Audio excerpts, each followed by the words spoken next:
Kalau kita bicara tuah atau angsar dari Rojo Abolorojo adalah permohonan kepada Tuhan agar si pemilik pamor Rojo Abolorojo itu mempunyai kewibawaan yang besar, membuat orang itu menjadi berwibawa, mempunyai kewibawaan dan kekuasaannya pun bertambah.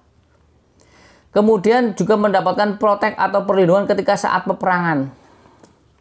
Jadi ada 3 fungsi, yaitu adalah untuk memperluas kekuasaan dan juga menambah kewibawaan, atau orang yang tidak berwibawa menjadi berwibawa.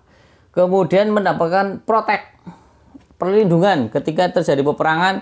Mudah-mudahan Allah Subhanahu wa taala memberikan perlindungan, karena doa dari Sang Empu adalah di situ disematkan juga doa perlindungan yang dilambangkan dengan pamor Rojo Abolorojo. Kemudian kalau kita perbedaan dengan tuah atau angsar dari pamor Junjung Derajat, pamor Junjung Derajat adalah pamor yang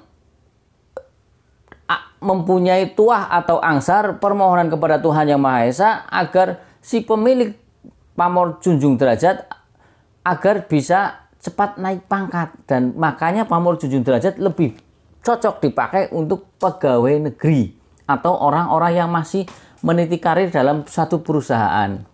Jadi berbanding terbalik dengan pamor Rojo Abolorojo. Kalau pamor Rojo Abolorojo pemilih, tidak sembarang orang memilikinya, cocok-cocokan. Kalau pamor Junjung Derajat tidak memilih, semua orang bisa memberikan segala nikmatnya. Nikmat yang paling besar bagi kita adalah nikmat iman dan Islam, dan juga nikmat diberikan kesehatan. Di antara nikmat-nikmat yang lain yang tidak bisa kita sebutkan secara zahir maupun batin. Salawat serta salam semoga selalu tercurah kepada junjungan Nabi besar kita Nabi Muhammad SAW serta keluarganya, sahabatnya, serta pengikutnya ila yaumil akhir. Allahumma ij'alna minhum, semoga kita semua digolongan dari umat Rasulullah SAW dan kelak nanti di akhirat kita mendapatkan syafaat dari beliau. Sahabat Pusaka Jawa dimanapun Anda berada, semoga sahabat Pusaka Jawa selalu dalam lindungan Allah Subhanahu wa taala, dijauhkan dari segala macam mara bahaya baik zahir maupun batin. Dijauhkan dari segala macam musibah, baik musibah banjir, longsor, angin topan, musibah gempa, ataupun musibah penyakit, dan juga musibah berupa kesulitan ekonomi atau paceklik ataupun pailit.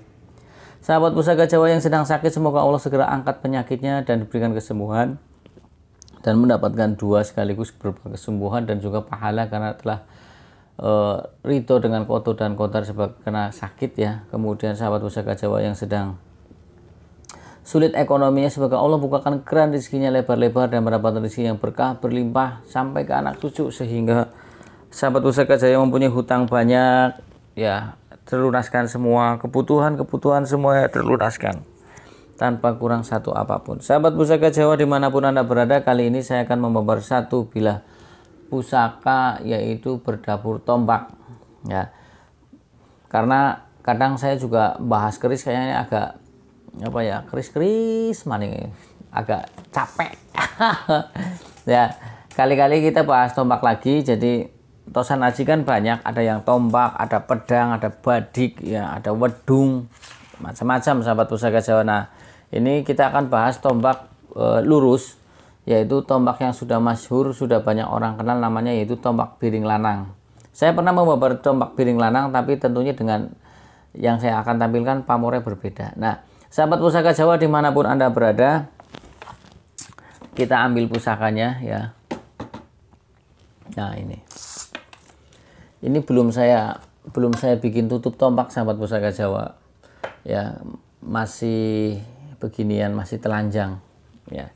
Sahabat Pusaka Jawa dimanapun Anda berada, tombak Biring Lanang adalah tombak yang masyhur, dan tombak ini ada pasangannya, yaitu tombak Biring Wadon. Kenapa pasangannya beliau lanangnya karo wadon, masa lanang karo lanang, juga apa? Homo. Sahabat Pusaka Jawa, perlu kita ketahui bahwasanya tombak itu mempunyai unsur penting, yaitu yang pertama adalah mata tombaknya, kedua adalah handle atau pegangan atau landaiannya. Landaian sendiri ada yang panjangnya 2 meter, ada yang 80, ada yang 1 meter, ada yang 50 cm, ada yang 40 cm, itu terserah daripada si pemilik. Biasanya kalau untuk orang-orang Jawa, tombak juga termasuk lambang pengganti tuan rumah. Makanya banyak tombak-tombak dengan landian 2 meter taruh di ruangan.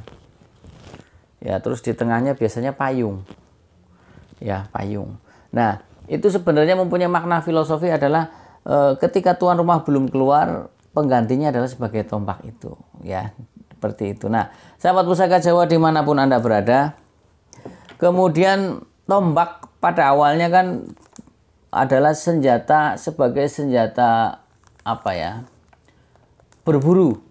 Awalnya pada dulu zamannya senjata berburu, kemudian mengalami satu peralihan sebagai senjata perang untuk memperluas kekuasaan. Juga akhirnya tombak mempunyai peralihan lagi dijadikan sebagai piandel. Seperti itu. Dan tombak juga ada yang multifungsi, ada yang cuma buat piandel dan juga ada yang untuk fungsional seperti untuk menusuk atau berburu dan lain sebagainya ya. Nah, kalau untuk tombak-tombak piandel atau tombak-tombak tayuhan yang buat pegangan, biasanya tombak itu diciptakan berbeda dari segi kadar besi, baja maupun pamor biasanya. Nah, kalau untuk tombak-tombak yang untuk berperang biasanya bajanya akan lebih banyak. Seperti yang kayak tombak-tombak Brojogono, karena tombak kan dibikin untuk menembus perisai. Ya, buat menusuk sampai tembus ke perisai. Untuk bisa menembus. Entah itu perisai dulu kan ada yang bentuknya dari besi dan dari macam-macam ya sahabat Pusaka Jawa. Nah, kali ini kita akan membawa satu bilah tombak. Menurut saya ini adalah tombak tayuhan atau pegangan atau piandel. Karena apa? Karena secara bentuk ya, secara bentuk dan ukuran ini ikutnya pendek, walaupun bisa untuk senjata jarak dekat pendek seperti ini, tapi kayaknya menurut saya ini tergolong senjata tayuhan buat pegangan, yang artinya kalau senjata tayuhan artinya senjata yang dimanfaatkan daya spiritualnya saja. Nah, sahabat Pusaka Jawa, tombak piring lanang mempunyai ciri-ciri ya seperti ini ya sahabat Pusaka Jawa. Bilahnya ini biasanya bilahnya adalah lurus. Tombak piring lanang adalah tombaknya lurus, kemudian memakai odo-odo tapi tipis.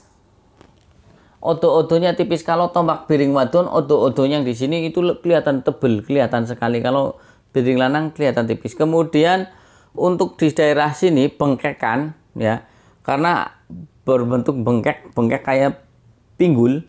Itu bengkekan dengan yang di bawah lebih besar pada yang di bawahnya, atau pinggulnya ya ini lebih besar.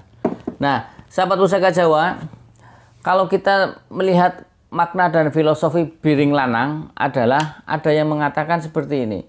Piring artinya adalah dikebiri, lanang adalah lanang. Artinya yang dikebiri itu bukan kemaluannya, tapi artinya sifat dari seorang laki-laki yang kadang egois,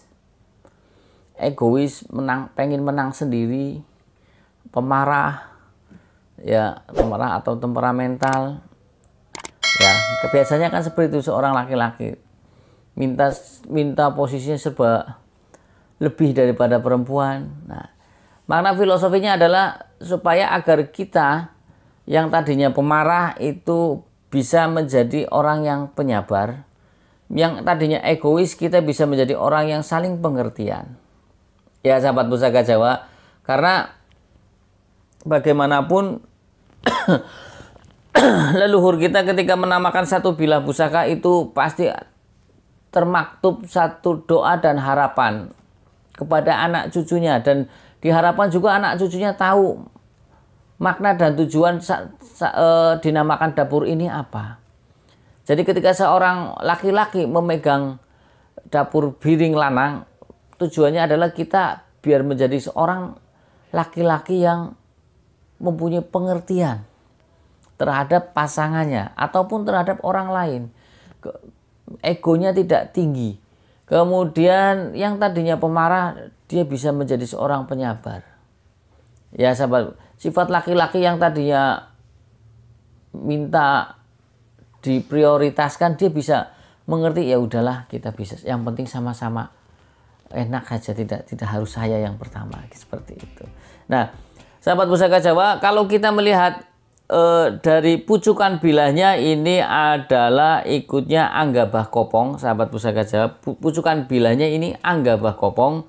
Kemudian metuknya, nah ini bagian dari ini saya sebutkan. Ini adalah pucukan bilah Anggabah Kopong, kemudian ini adalah di sini bengkekan, ini pinggangnya, dan ini adalah metuknya. Dan ini adalah metuknya iras, sahabat Pusaka Jawa. Metuk iras artinya adalah metuk yang bilah dengan iras dengan metuknya itu langsung. Karena ada yang metuk metuk seperti cincin, jadi dimasukkan ke besi. Ya, jadi seperti itu. Ini metuknya. Biasanya kalau metuk-metuk yang iras, ada yang mengatakan bahwasanya metuk iras adalah lambang dari nyawiji menjadi satu. Ya, nyawiji menjadi satu artinya manunggaling kawulaning Gusti. Ada yang bilang seperti itu. Dan ada yang bilang dulu metuk iras adalah bikinan, biasanya metuk iras adalah metuk-metuk tangguh lama. Walaupun ada juga tangguh-tangguh lama yang pakai metuk kayak cincin begitu. Nah, kalau yang metuk cincin bentuk itu, ada yang mengatakan lambang dari apa ya, simbol dari satu bentuk persatuan antara laki-laki dan perempuan. Karena besinya bentuk satu pelanangan, metuk yang dimasukkan adalah bentuk dari perempuannya, seperti itu. Nah, kalau yang metuk iras, ada yang mengatakan bahwasanya ini hanya ada yang mengatakan atau persepsi seseorang dulu dibuat oleh empu-empu yang kurang profesional, dalam arti yang belum bisa bikin metuk seperti cincin seperti itu. Tapi menurut saya tidak juga. Karena apa? Dari dulu juga gonjo, ya, gonjo juga dibikin, ada yang gonjo iras dan juga ada gonjo yang tidak iras, artinya gonjo seperti pasangan seperti itu, ya. Dan gonjo iras lebih banyak ditemukan adalah untuk dapur-dapur yang sepuh, Tangguh Pajajaran, Segaluhan, itu banyak yang iras. Ya, jadi kalau ada yang berpendapat bahwasanya metuk yang iras adalah digarap oleh empu yang kurang mahir, saya juga boleh berpendapat bahwasanya tidak juga, itu tergantung empunya mau pesen yang mana. Kamu mau pesen yang iras, tak bikinkan. Mau pesen yang itu ya bisa, kan seperti itu. Dan kalau kita mau melihat dari kemahiran saat orang empu, adalah gampang kita melihat dari garap satu, entah itu tombaknya, entah itu kerisnya. Kalau kita lihat dari ini kan, ini bagus sekali. Sahabat Pusaka Jawa, lihat ya. Ini pamornya adalah Rojo Abolorojo. Ya. Pamor Rojo Abolorojo adalah pamor yang hampir mirip dengan pamor Junjung Derajat atau Ujung Gunung. Nah, perbedaannya dengan pamor Junjung Derajat adalah biasanya kalau pamor Junjung Derajat itu satu saja kesininya, sampai ke ujung aja pucukannya. Kalau pamor Rojo Abolorojo itu kayak gini. Jadi segitiganya atau sap-sapannya banyak sampai ke bawah biasanya ke sini. Ya, sahabat Pusaka Jawa, dan antara pamor Rojo Abolorojo dan pamor Junjung Derajat itu pasti berbeda tuah ataupun fungsinya, tuah atau angsalnya pun berbeda, dan juga perbedaan di pemilih atau tidaknya. Kalau pamor Rojo Abolorojo adalah pamor yang pemilih, kalau Junjung Derajat adalah pamor yang tidak pemilih. Pamor Rojo Abolorojo adalah pamor miring, pamor rekan, ya. Ini kan pamor miring, sahabat Pusaka Jawa. Ya. Ini vertikal pamornya. Nah, kalau pamor melurah kan tidak vertikal, artinya horizontal dengan bilahnya. Nah, sahabat Pusaka Jawa, kemudian selain pamor miring dan pamor rekan, pamor Rojo Abolorojo juga pamor pemilih.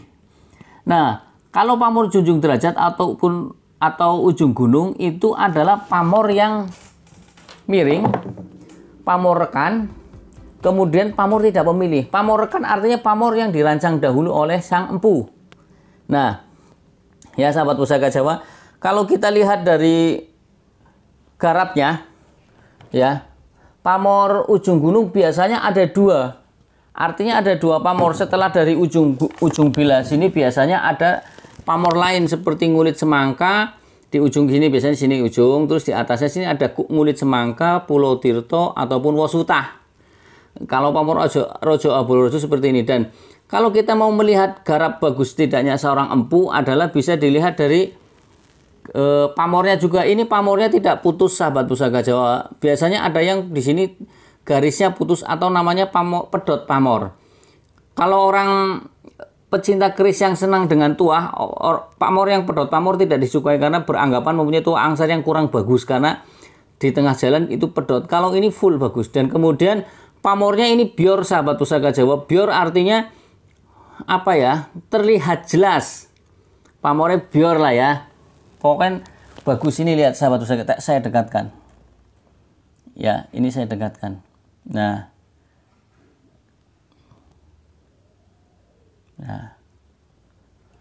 saya balik lagi.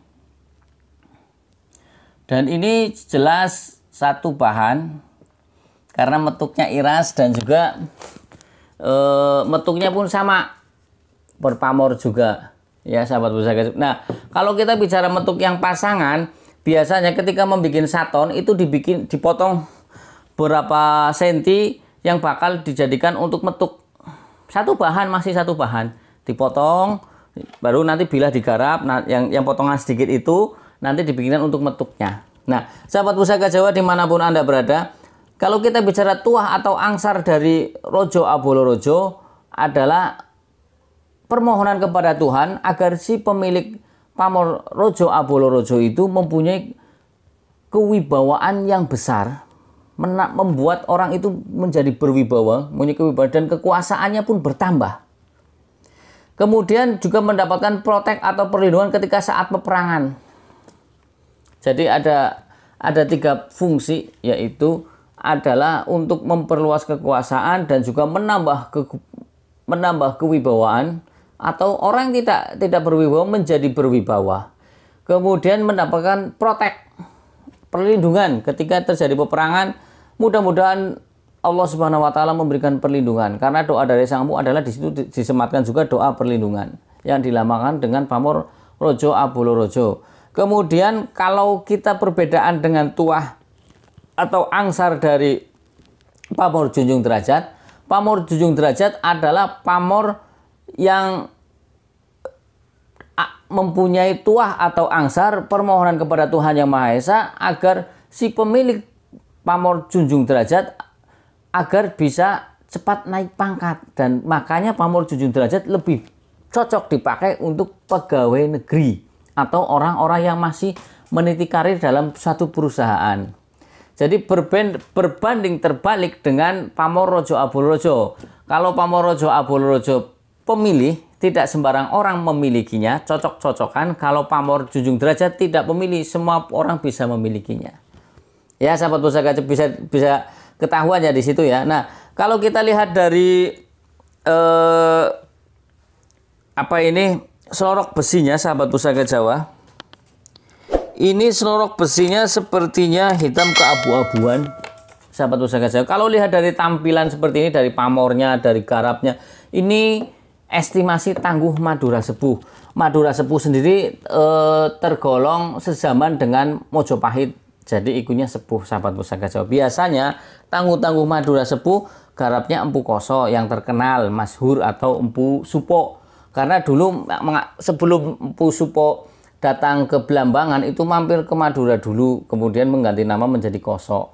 Wallahu a'lam bishawab kebenarannya, tapi itu berdasarkan dari buku-buku literatur yang saya baca seperti itu ya. Kebenarannya hanya Allah Subhanahu wa taala yang lebih tahu.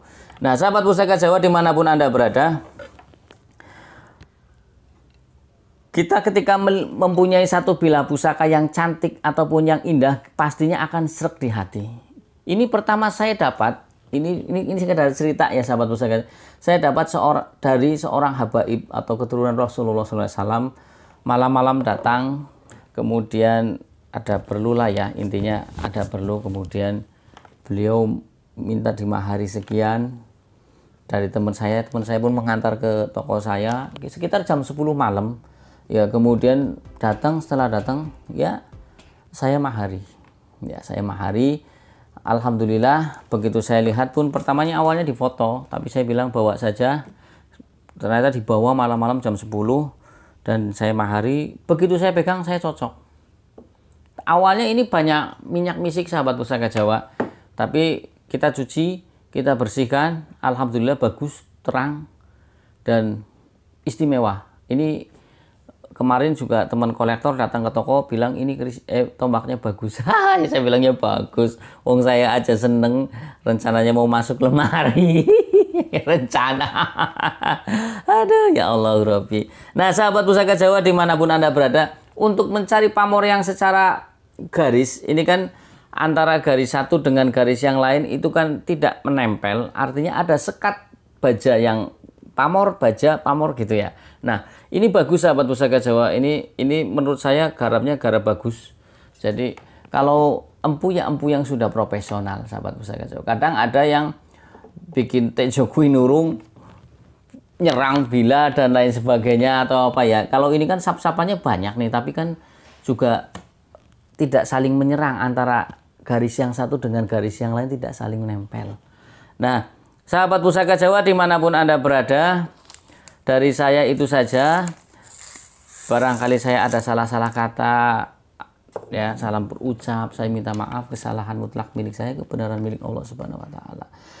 Ya sahabat Pusaka Jawa, yang belum subscribe silahkan pencet tombol subscribe, like, share, and comment, kemudian pencet tombol notifikasi lonceng agar sahabat Pusaka Jawa mendapatkan video-video terup to date dari saya.